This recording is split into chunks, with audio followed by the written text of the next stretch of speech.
In the winter of 2017, I arrived in Calgary as a refugee from Iraq.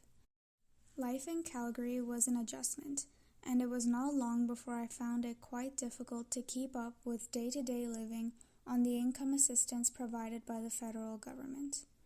The financial stress continued as more bills began coming in on top of my personal expenses. As a refugee, the health coverage is quite limited, and many of my medications were simply not covered, and I was forced to pay out of pocket or go without. Purchasing healthy food became a luxury when I needed to cover the cost of rent, clothing, and medical needs. Living with my sister and brother-in-law, I was able to cut down some of my monthly expenses with the sacrifice of some of my own independence. Eventually, as it became increasingly difficult to keep up with the financial demands for life here in Canada, I had to borrow money from a lender, only adding to my stress. Paralyzed on the left side of my body, I was unable to walk or stand on my own, and I am permanently in a wheelchair. I can move around my house and throughout the community on my own, but still require some assistance for other daily needs. Thinking that I would be an ideal candidate for income assistance from Assured Income for the severely handicapped, I applied as soon as possible after I arrived.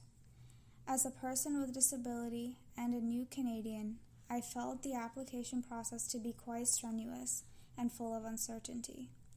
While contact from AISH workers was limited at best, I was told to be patient and wait.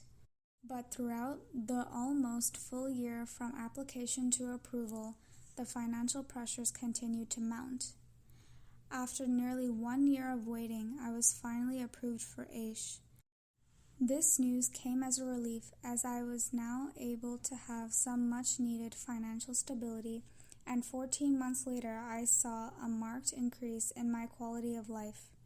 Being on AISH has allowed me more independence, able to pay for my own cell phone bill, have coverage for specialized medical equipment to help me move throughout the community, and now I can use Calgary Transit access without relying on others for transportation. Purchasing healthy food is now an option, which is incredibly important for me. With a secure and adequate income support, food security is far less of a concern. Finally, after paying off the money I borrowed in the past, I have been able to start saving some money. This gives me a much-needed sense of self-worth, where I can start planning for the future. All in all, being on AISH has given me the breathing room where I can live with dignity while still being part of the community. To learn more about these issues, please visit Basic Income Alberta, Friends of Medicare, Canada Disability Benefit Link to Disability Without Poverty, Canada Food Centres, and for more stories and recommendations, please visit Radical Inclusion, the report on the status of people living with disabilities in Alberta. Thank you.